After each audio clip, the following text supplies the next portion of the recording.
शेतकरी मित्रांनो, काल राज्य शासनानं एक शासन निर्णय काढलेला आहे आणि त्या शासन निर्णयांमध्ये काही शेतकऱ्यांचे 5 वर्षासाठी Aadhaar card block, farmer digital ID block करण्यात येतील असं सांगितलेलं आहे.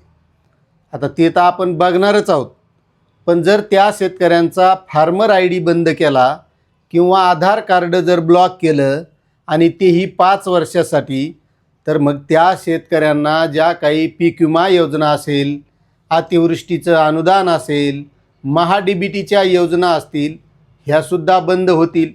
ठीक आहे, त्याचं नेमकं जे काही कारण आहे का ते आपण बघणार आहोत. शेतकऱ्यांचं त्या ब्लॉक केलं तर काही अडचण नाही, ते तुमच्यानंतर लक्षात येईल. पण मला यावर एक म्हणायचं आहे की मग सध्या जे काही महसूल विभागातले कर्मचारी असतील किंवा राज्य शासनाचे कर्मचारी असतील, ते त्या शेतकऱ्यांचे कामं वेळेवर करत नाहीत. मग त्या कर्मचाऱ्यांचं काय करणार?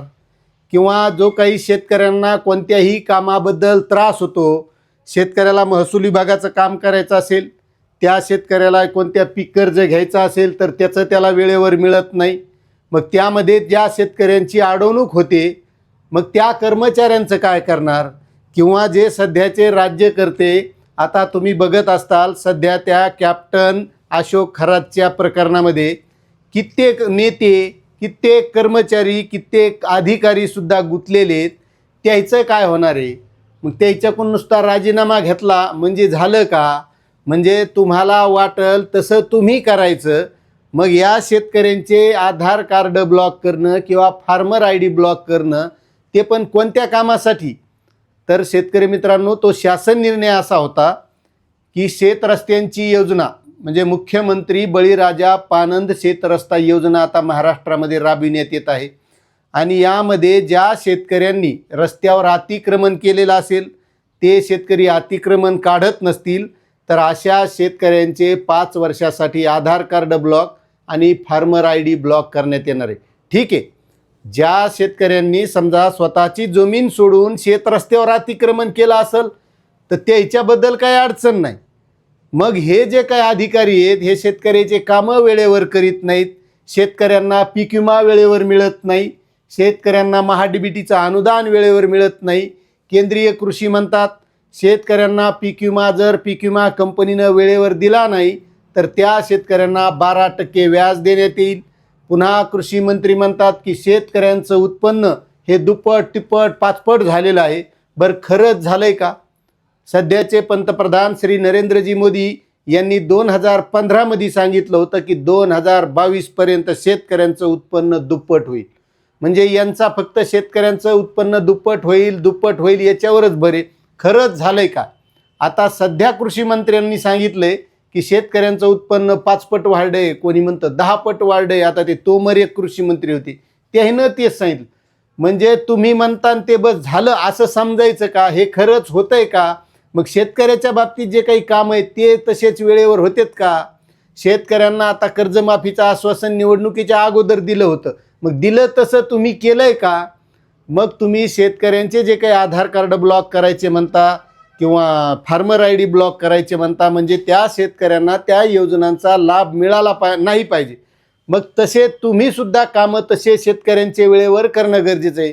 शेतकऱ्यांना पीक विमा वेळेवर मिळणं गरजेचं आहे. शेतकऱ्यांना अतिवृष्टीचं अनुदानसुद्धा वेळेवर मिळणं गरजेचं आहे.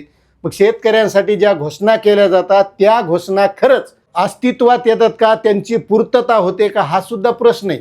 माझा या व्यवस्थेला असा प्रश्न आहे की खरंच जसं तुम्ही शेतकऱ्यावर या गोष्टी लादायला बसले, ठीक आहे, त्यांनी जर अतिक्रमण केलं असेल तर त्याबद्दल आपलं दुमत नाही, मात्र त्याप्रमाणे सरकारनं सुद्धा ज्या काही योजना राबवल्या जातात का त्यासुद्धा वेळेवर करणं गरजेचं आहे.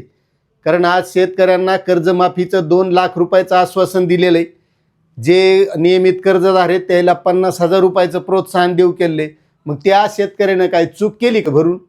बरं, ते का लय मालदार घरचे आहेत का?